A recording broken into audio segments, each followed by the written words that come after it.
Yesus dalam doanya melakukan sujud seperti orang Islam.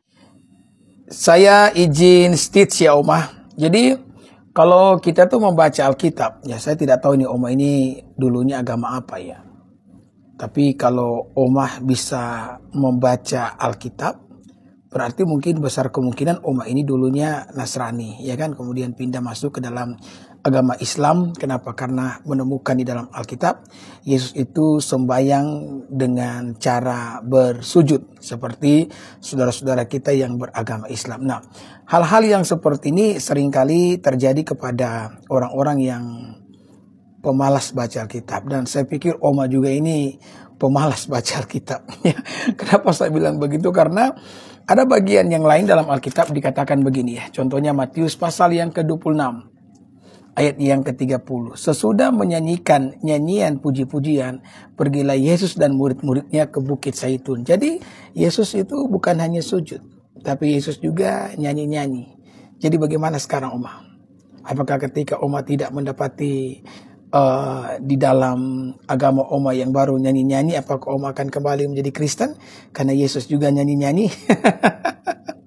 Ya, jadi Oma sebenarnya ibadah yang sejati itu bukan bagaimana sikap tubuh kita pada saat kita sembahyang. Karena sikap tubuh tidak terlalu penting.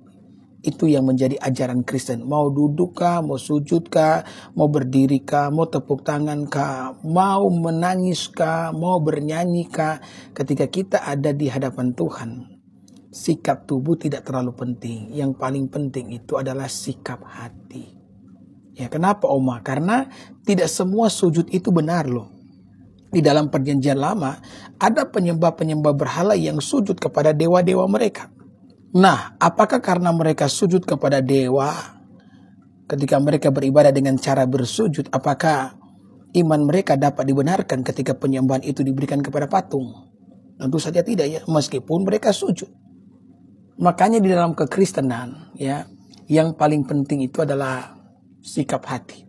Dan kalau kita lihat di dalam Roma pasal 12 ayat 1, di sana ada tulisan mengenai ibadah yang sejati itu seperti apa. Jadi ibadah yang sejati itu bukan cuma sekedar sikap tubuh. Tapi kita lihat ayatnya ya.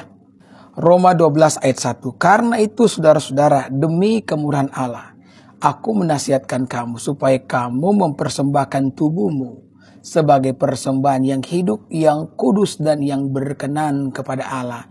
Itu adalah ibadahmu yang sejati.